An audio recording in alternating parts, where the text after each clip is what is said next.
बहुत ज्यादा अंतर। दया और आशीर्वाद में क्या अंतर? अगर दया के प्रयोजन से आशीर्वाद दिया जा रहा है तब तो ठीक है, आशीर्वाद कमजोर होता जाता है। दया के लिए अगर आशीर्वाद दिया जा रहा है तब तो ठीक है, और दया के लिए आशीर्वाद वही दे सकता है जिसके पास गुरु भाव है, अन्यथा आप नहीं दे सकते। अभी हमने कहा कि दया करने का अधिकार गुरु को है। गुरु माने हम बोले ना कि दया करने का अधिकार गुरु का है, गुरु को छोड़ के किसी को नहीं। अगर देवता भी गुरु है तो उनको है, आदमी भी गुरु है तो उसको है, दूसरे को नहीं। अगर देवता कोई गुरु का काम करते हैं, गुरु है वो, तो उनको है, वो दया कर सकते हैं। ईश्वर को तो पूरा का पूरा पावर है, अगर उसमें दया नहीं है तो संसार में दया हो ही नहीं सकती। इसीलिए कहा जाता है शिव को करुणावतारम संसार सारम। शिव को कहा जाता है ना भुजगेंद्रहारम करुणावतारम। करुणा के अवतार है, क्योंकि करुणा से ही दया निकली है। करुणा ईश्वर का गुण है जो पूरी सृष्टि में फैला, वही करुणा से दया निकली है। जो ईश्वर गुरु होता है तो उसका प्रयोग करता है। अगर शिव करुणावतार नहीं हो तो संसार में कोई गुरु हो ही नहीं। इसी करुणा से दया निकलती है, इसीलिए शिव को कहा गया, शिव ईश्वर का नाम है ना, कहा गया है संसार सारम भुजगेंद्रहारम करुणावतारम। करुणा के अवतार है। हाँ, क्या बोल रहे? आशीर्वाद। हाँ, आशीर्वाद अब किस चीज के लिए दिया जा रहा है ये तो कहना बड़ा मुश्किल है। लौकिक जगत के लिए भी आशीर्वाद दिए जाते हैं, दीर्घायु होइए, ये होइए, वो होइए, जो देते ही है। और दया का तो एकदम पर्टिकुलर, उसका तो सीमित अर्थ है जीव को शिव की ओर ले जाना। आदमी का मन शिव की ओर चले, इसी को दया बोलते हैं। अगर दया के लिए आशीर्वाद दिया जा रहा है तो आशीर्वाद देने का भी अधिकार उसी को होगा जो गुरु है, अन्यथा नहीं हो सकता। क्योंकि दया गुरु का पावर है, उसके लिए कोई आशीर्वाद देगा तो ये गुरु का पावर है। गुरु कहते किसको है? हम कई बार बोले हैं कि आप लोग भी दया करते हैं, आप ही लोगों की दया से महादेव का काम चल रहा है, बोले है ना। आप भी बोल रहे हैं कि दया करने का अधिकार गुरु को छोड़ के दूसरे को नहीं। हम कई बार बोले हैं कि आप ही लोगों की दया से क्षेत्रों में शिव शिष्यता बढ़ रही है, बोले हैं। आप भी बोल रहे हैं कि गुरु को छोड़ के दया करने का अधिकार किसी को नहीं है, तो हम गलत बोले होंगे जरूर कहीं, क्या तो आप गुरु नहीं है, आप तो शिष्य हैं। आप कहते हैं कि शिव मेरे गुरु, यानी दोनों बात आपस में कर रही है। हम कई बार बोले हैं कि हमारे गुरु भाइयों की दया, गुरु बहनों की दया से क्षेत्रों में शिव का भी बढ़ता।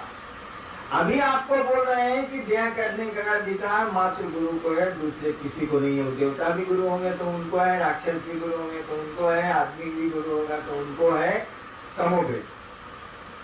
आप कह रहे हैं कि शिव मेरे गुरु है, आप तो गुरु हैं, तो फिर आपको अधिकार कहाँ से आया? कहीं न कहीं मैं गलत बोल रहा हूँ। आप बताइए गुरु कहते किसको?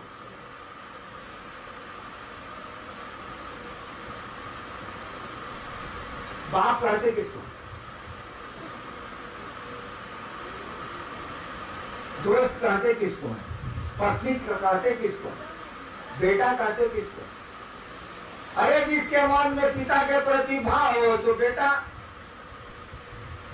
जिसके प्रति पति के मन में प्रेम हो पत्नी, जिसके प्रति दोस्त के, जिसके मन में दोस्त के प्रति दोस्ती का विचार गाढ़ा हो गया है सो दोस्त, जिसके मन में गुरु का विचार गाढ़ा हो गया हो, शिष्यता का विचार गाढ़ा हो गया हो वो शिष्य, जिसके मन में दूसरों को शिव से जोड़ने की इच्छा मजबूत हो गई हो गुरु।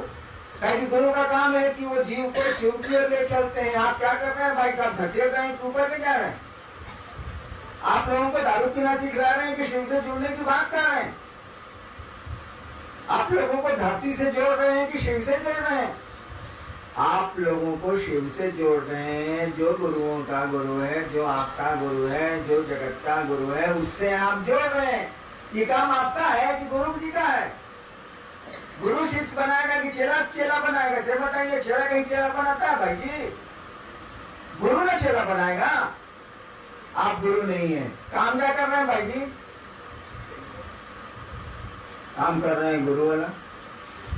गुरु है नहीं आप, आपके गुरु ने कहा कि खबरदार, तुम गुरु जहां आपने को बोला कि टांग तोड़ देंगे, आप गुरु बन नहीं सकते। गुरु का आदेश तो सर्वोपरि होता है, आप बन नहीं सकते। कम्मा क्या कर रहे हैं जरा बताइए।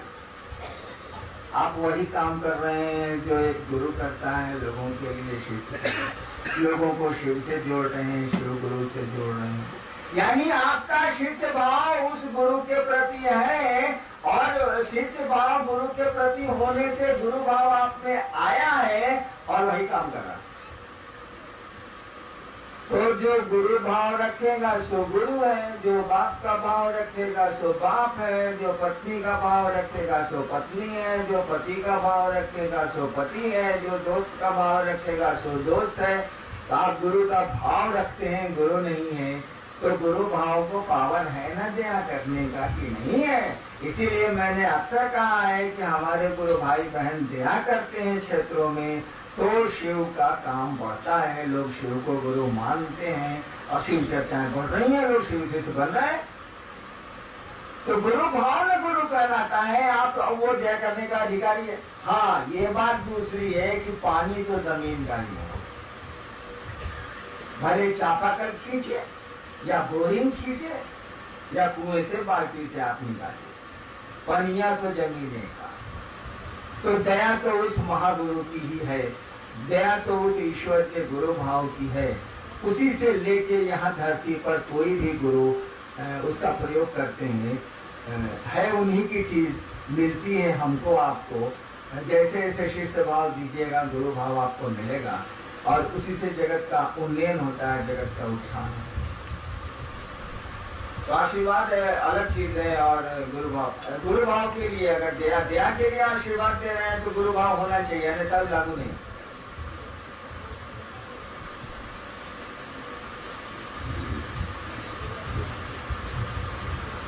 चला गया। इंदिरा देवी, सीतामढ़ी, शांति नगर। शिव शिष्य परिवार में कोई गलती देखती हूँ तो मुझे क्यों दुख होता है? परेशानी आपको होना चाहिए। और दूसरी चीज है कि शांति नगर मोहल्ला में गुरु भाई बहन गुरु के में कम चलते हैं, इसके लिए दया मांगती हूँ, मेरा गुरु कार्य खूब चले, उस पर दया करें। कोई सवाल नहीं है।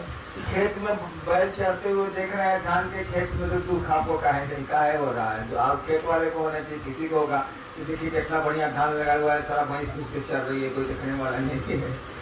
किसी को होगा, किसी भले आदमी को होगा कितना बढ़िया धान का लगा हुआ है, सारा 5 को भैंस घुस के चल रही है, कोई सारा रखवाला है ना कोई देखने वाला है, तो धान बर्बाद हो रहा है। भैंस तो भूसा भी खा लेगी, धान लगा हुआ पका हुआ धान कोई खा रही है, धान लगोगे तो किसी को दुख होगा, भले आप कुछ कर पाइए अथवा न कर पाइए, लेकिन दुख तो शिवसिद्ध परिवार में आपको गड़बड़ी नजर आती है तो आपको दुख होता है। तो होना चाहिए हमको, हम देखेंगे तब ना हमको होगा, साला हम देखते नहीं करते तो होगा क्या? हमारा देखने का दृष्टिकोण अलग है। भाई साहब इस गिलास में कितना पानी है? एक आदमी कहेगा कि जी इतना खाली है, एक आदमी कहेगा गिलास भरा हुआ है, आप पीजिए तो सही पैसा, थोड़ा ही ना कम है। एक आदमी कहेगा गिलास में पानी है, एक आदमी कहेगा कहाँ है, 1/4 खाली है। एक आदमी को नजर आ रहा है गिलास खाली है, एक आदमी को नजर आ रहा है गिलास भरा हुआ है। तो हमको गिलास भरा हुआ नजर आता है, इसीलिए खरीद का हम देखते नहीं है। और खाली देखने से लाभ क्या है भाई जी? आपको चाहिए कि उस गिलास को पानी से भर दें। शोर करने से गिलास खाली ही खाली रहेगा, भरेगा नहीं, उसको भरिए।